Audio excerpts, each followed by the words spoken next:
కష్టాలు ఎన్ని ఉన్నా సరే భయం అవసరం లేదు. ముళ్లబాట ఎదురైనా చింతించాల్సిన పని లేదు. ఎందుకంటే ఆ బంధం నేనున్నానని అభయమిస్తుంది.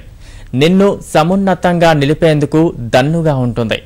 ఎటువంటి పరిస్థితుల్లోనైనా నేనున్నానని ఆదుకుంటుంది. సంతోషాన్ని, సంబరాన్ని మమతానురాగాలతో కురిపిస్తుంది. ఆ బంధమే అన్నా చెల్లెళ్ల అనుబంధం. రాఖీ పౌర్ణమిని పురస్కరించుకుని ఈ మధురాతి మధురమైన అనుబంధంపై ఈటీవీ ప్రత్యేక కథనం.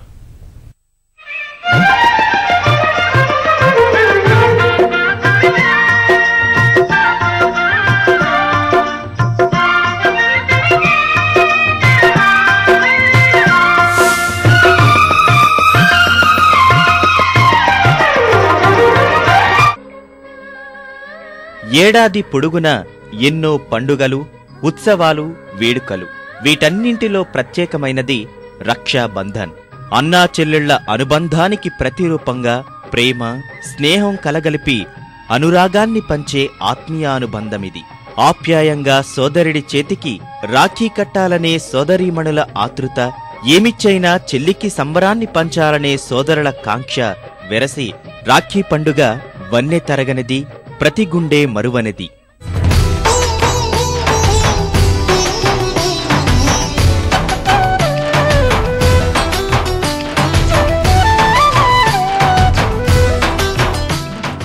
ఏ కష్టం వచ్చినా చింతవద్దు, నేను ఉన్నా అంటూ ఎదుట నిలుస్తాడు సోదరుడు. అభయమందిస్తూ కన్నీళ్లను తుడిచి మనోధైర్యాన్ని పెంచుతాడు.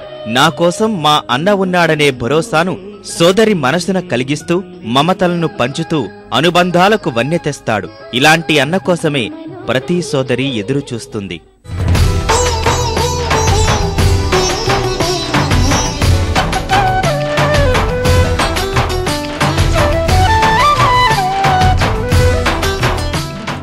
వెళ్తున్న మార్గంలో ఎన్ని ముళ్ళు ఉన్నా చిరునవ్వుతో ఎదురొచ్చి జయం పలుకుతుంది సోదరి. జీవితం పయనంలో కొత్త శిఖరాలను అందుకోవాలని సోదరుడి ఉన్నతిని మనసారా కాంక్షిస్తుంది.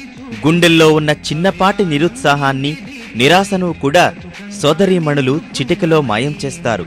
ఎవరున్నా లేకున్నా అన్నా అనే పిలుపును సోదరుడు అందుకే కోరుకుంటాడు.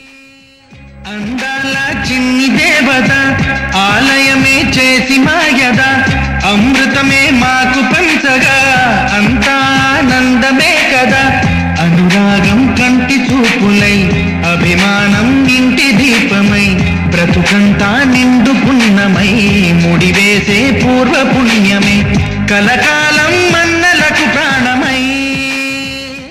బంధాలు, అనుబంధాలు దూరమవుతున్న ఆధునిక కాలంలోనూ అన్నా చెల్లెళ్ల అనుబంధం పటిష్టమవుతోంది.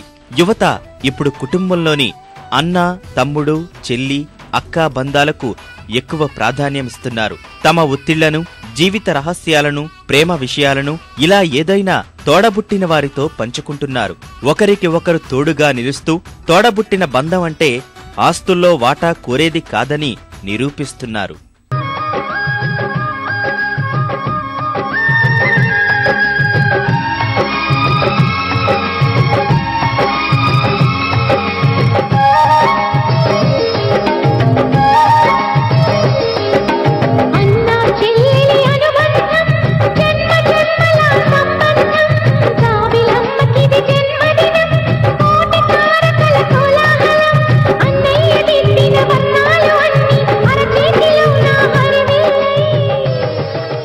అందుకే రాఖీ పండుగను కేవలం తోడబుట్టిన వారే కాకుండా సోదరతత్వాన్ని పెంచే ఉద్దేశంతో రాజకీయ పార్టీలు, దేశాధినేతలు, ప్రముఖులు ఎంతో ఇష్టంగా నిర్వహిస్తూ ఉంటారు. నా అన్న వాళ్లతో బాధ అయినా సంతోషమైనా పంచుకోవాలన్న పెద్దల మాటను ఇప్పటి తరం అక్షరాలా పాటిస్తోంది. రాఖీ వేడుకలను ఘనంగా చేసుకోవడమే కాకుండా ఆ పండుగలోని పరమార్థాన్ని స్వీకరిస్తుంది. అందుకే ఎవరు ఎక్కడున్నా, ఏం చేస్తున్నా తోడబుట్టిన వారి ఆకాంక్షే వారికి శ్రీరామరక్షగా నిలుస్తుంది.